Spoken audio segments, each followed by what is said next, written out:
Hi, I'm Katie, and May the 4th be with you, because technically it is the 4th of May today when I'm filming this, although it won't be when this goes up. So I won't lie, as I was prepping, getting my books together to do this, I actually had no idea what month I was meant to be filming for. I realised it was April. We're now in May. April feels like so far away. I feel like I read for April, like, I don't know.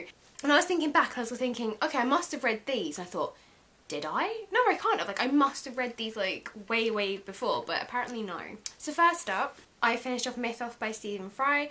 I am going to adjust my lighting real quick, 2 seconds. I know, there might not be any better, but to me it feels like it might be. I finished this off. I loved it so much. I won't do, like, a booktube video, but I will probably do, like, just a little short, written one, because I don't feel like the book itself needs to be reviewed, because it's not like a retelling, it's just them retold in a language that's more accessible. So it's really just going to be my thoughts on how I got on with it and such. Like I said, I struggled because I was ill when I picked this up, and this is probably one of the few times I actually wish I had audiobooks, because when I was at work and I was ill, I couldn't read it. Like, my brain could not do it, and I would have loved to have heard the sultry tones of Stephen Fry reading this to me. I have also found out that he's going on tour for like the first time in like 40 years or something, doing this book, so I may have to go to that. I did really enjoy it. I think I gave it 4 stars. Let's have a quick look, shall we? Because I honestly don't remember. I gave it 4.5. There you go. So yeah, I did really enjoy it. It was kind of, yeah, it was everything I wanted it to be, and I am now really looking forward to picking up the Heroes one, because obviously this was just based on gods, so we've got Heroes to come. And I need to come out of that. Sorry, I'm in the middle of booking a tattoo appointment. So the next book I read that you should know, The Throne of Glass. Yes, I read Throne of Glass. Again, I gave this book 4.5 stars. I have been mulling this over actually, because I wrote a written review for this. If you want to check that out, then feel free. You can check out my Goodreads, or you can check out my BookLikes, whichever you prefer. And I also have my speaky talky one on here if you want to watch that. If you haven't already, I'm sure you will enjoy. Yeah, thinking back on it, I kind of do think that the reason it just lost a half star was because I was expecting a different Selena. I don't know if that comes from, I'm trying to remember if the novellas came out after this book or before it, because I feel like they were after, because her foster father is like, he's mentioned in this book, but none of their history or background is, and like the same with Sam, he's vaguely referenced. So I am wondering actually if this came out first and then the novellas do. I don't know why, I just have it in my head that it might have been that way around, but I'm not sure. So yeah, I feel like I expected it to be a longer time between her and her enslavement, and I thought that, yeah, I just thought that she would have been there a lot longer, and I just thought we would have just had a bit of a different Selena, and I felt like, yeah, her personality would be a lot different. She'd be a bit more broken. But yeah, otherwise I so enjoyed this book. It was so good. I loved every minute of it. Everything just came together at the right time. All the elements of it just really worked. Nothing felt rushed. Nothing felt unnecessary. All the plot threads were just right. You know, you had your main plot. You kind of had like the side love interest. You had also the side kind of the mystical, fae, magical, supernatural element. And it all just came together at the right time, because with so much going on, it could feel like such like a just thrown together mess, and it doesn't. So by the time I'd finished both of those books, I think I had maybe just a week and a half left of the month. Maybe not even that, maybe 2.5 weeks, I could be lying. Something around that mark. So then I thought, what do I want to read? Didn't want to read anything too long. And I decided I would see if I could find something quite short. I just wasn't really sure, and I wasn't in the mood for starting a series yet. So in the end, I ended up picking up the 3rd installment to I can never get his name right. Cameron Chase's Alice in Wonderland's retelling Insanity. This is the 3rd one, Circus. So I ended up giving this, I think, 4 stars. To begin with, I really wasn't sure as I was reading it. And then, I don't know what happened, but I just suddenly realised about halfway through I didn't want to put it down. I'd be on my lunch break and I really wanted to keep reading. So I did do a written review for this. Again, you can check out on my Goodreads or my BookLikes. My issue with the first 2 is that a lot is hinted at about Alice's past and about what happened, why she ended up in the mental asylum and all this stuff. And basically she drove a bus with her friends on and like crashed it and killed them, and she's in this asylum because she killed them, but is like in denial and like doesn't remember it, sort of thing. In the second one, she wakes up in the asylum but she is paralysed, and really all this stuff that is happening with like these Wonderland monsters is actually a figment of her imagination as a way of her to cope, and they're trying to get her basically to break her mind so that she can admit the awful truth that she's done. I thought that would play a bigger role in this second book, but I swear like it happens like once. In fact, to be fair, this story takes place over the space of like pretty much 48 hours. It's very short and compact, whereas the other one she goes to and from the asylum because she gets to leave during the day and go back at night to help solve murders and stuff, or the other way around, I don't know. The series definitely has a lot of potential and promise because it really just runs with the crazy.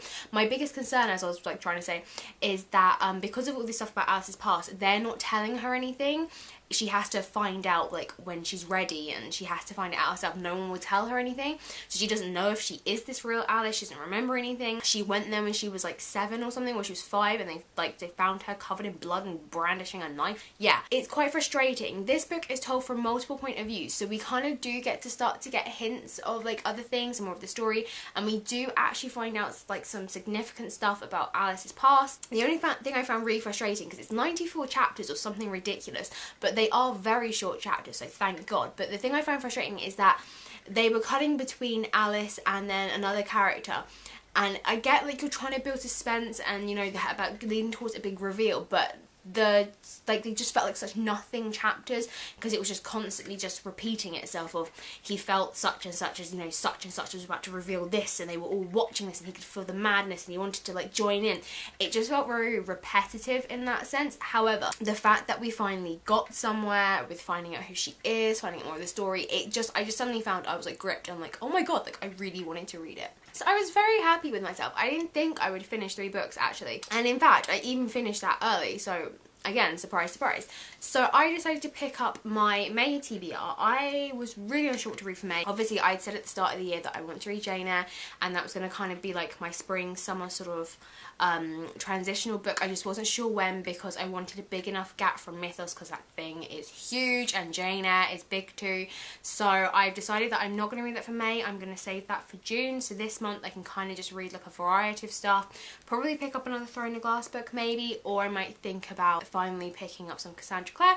So the first book that I have actually started reading and was going to be my main May read is The Neverending Story. I don't have it on me because it's currently in my book bag. My bag for work. Gosh, don't even. In my book bag, yes, I go to preschool.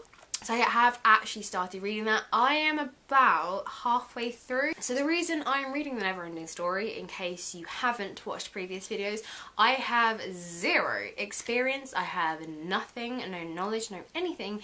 I've never seen the film, never read the books, and a colleague of mine from so long ago found this out and was horrified.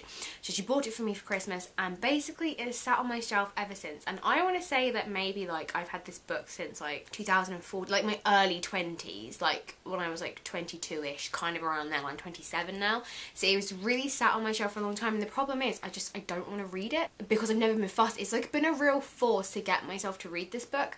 I have every year said this would be the year I will read The Neverending Story, and every year I never have, because I'm just not fussed. But I finally done it this year. I've wanted to pick up more books in between and not get so bogged down in a lot of series, so I can pick up a lot of other books. So I just kind of thought, you know what, just do it. So literally all I knew about this was a kid with a flying dragon that looked like a dog, and the only real reason I know that is because of like the short like parody skit from Family Guy where Peter's riding the poor thing.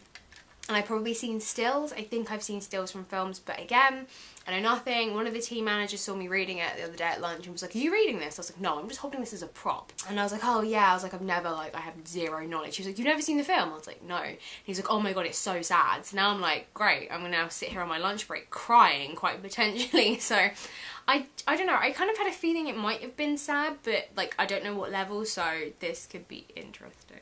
Right now I'm not sure how I feel about the book. I'm kind of concerned that I'm going to be one of these people who's not going to like it. It might be because I haven't read it as a child maybe, I don't know.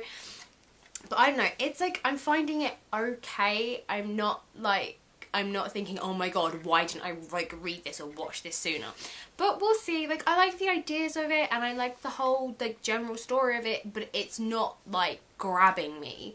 So far So other than Never Ending Story, I haven't given much thought to what I want to read in May. Ideally, I don't want to read long books because literally at the start of June, I really want to be able to start reading Jane Eyre. I'm considering reading the next Insanity book only because I have a tattoo on the 1st of June and I don't know if I'm going to be sat up or lying down, and I want to take something to read with me just in case. So I'm probably going to pick that up because I can read it on my Kindle and I can read that with one hand. So I'm probably going to maybe try and read that one again at the end of the month. That's just as a little bit of an overlap, and it means that, yeah, if I can't lie down and fall asleep, I have the option to read a book. So yeah, other than that, not 100%. I will have a little look-see. Hopefully I will finish the Never Ending Story either next week, probably more likely the week after.